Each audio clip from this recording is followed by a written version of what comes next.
Hi guys! Magandang araw po sa lahat at isa pong napakagandang balita yung ating pag-uusapan for today's video. At ito po ay para sa ating mga kababayang OFW sa Middle East na apektado po ng kasalukuyang gyera. Ulitin ko po, ito ay para lamang or applicable lamang for the meantime para po sa ating mga kababayang OFW sa Middle East na naapektuhan po o apektado ng kasalukuyang gyera.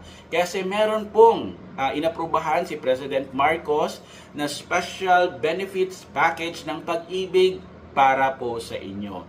So para po maintindihan natin na mabuti, panoorin nyo po ang video na ito, tapusin hanggang dulo. At pwede na rin pong pakishare ng video natin para mas marami po ang makaalam. So ayun na nga po, ayon po sa balita, President Ferdinand Marcos has approved a special benefit package that would allow returning overseas Filipino workers from the Middle East to immediately withdraw their savings from their Home Development Mutual Fund or Pag-ibig Fund. So ibig sabihin, yun inaalaw po yung mga returning OFW workers from Middle East. Ibig sabihin, pag-iintindihan po natin, ang pwede lamang po makapag-avail nito ay yung mga nasa Pilipinas kasi, di ba, hindi naman po binanggit na pwede po tayong mga sa abroad na apektado po tayo ng gyera ay pwede po tayo maka-avail dito. So kung kayo po ay nasa Pilipinas, ang sinabi nila, mga kwalipikadong OFW, mangyari po lamang, bumisita po kayo sa pinakamalapit na Pag-ibig office, mag-inquire po kayo, di ba? Para at least, di ba, ma-avail nyo po yung magandang programa na ito.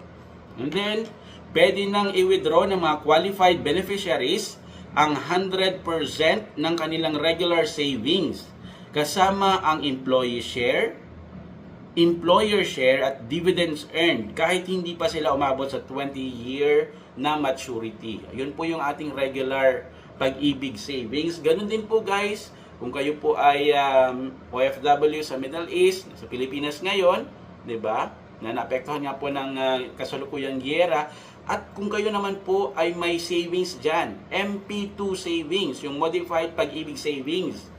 Pwede nyo rin pong makuha yan 100% kasama din po ng kinita na dividends niyan kahit hindi pa po umaabot sa 5-year maturity period. Kasi alam naman natin guys, na yung MP2 ng Pag-ibig na yan ay dapat may lock-in period yan na 5 years. So sa programa na ito na inilunsad, yung special benefit package, ay pwede nyo pong makuha yung inyong mga naihulog dyan sa Pag-ibig MP2.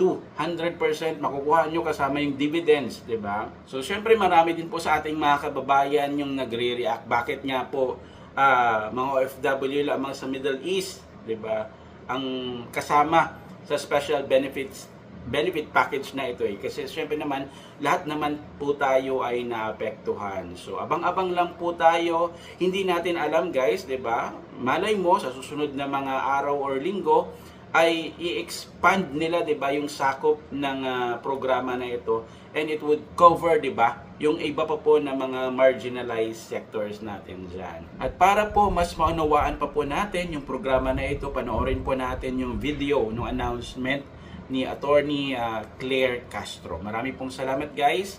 Always stay safe and God bless. Bilang pagkilala sa ating sakripisyo, aprobado na ang special benefits package para sa ating mga bayaning OFW na nagbalik bayan.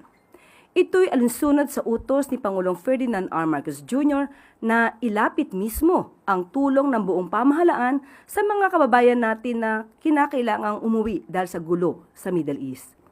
Sa ilalim ng specialty package ng Pag-ibig, maaari nang ma-access ng mga kwalipikadong OFW ang kanilang Pag-ibig savings kung kakailanganin. Ibig sabihin ay pwede nang i-withdraw ng mga qualified beneficiaries ang 100% ng kanilang regular savings kasama ang employee share, employer share at dividends earned kahit hindi pa sila umabot sa 20-year maturity. Maaari na rin nilang i-withdraw ang aabot sa 100% ng kanilang modified Pag-ibig 2 o mas kilala sa tawag na MP2 savings, kasama na ang kinitang interes bago pa man ang 5-year maturity nito. Pwede ring mag-avail ang mga nasabing OFW ng 3-month moratorium sa kanilang Pag-ibig housing loan payments na walang dagdag na interes o penalty. I-extend na lamang ang loan term ng 3 buwan, walang dagdag na babayaran.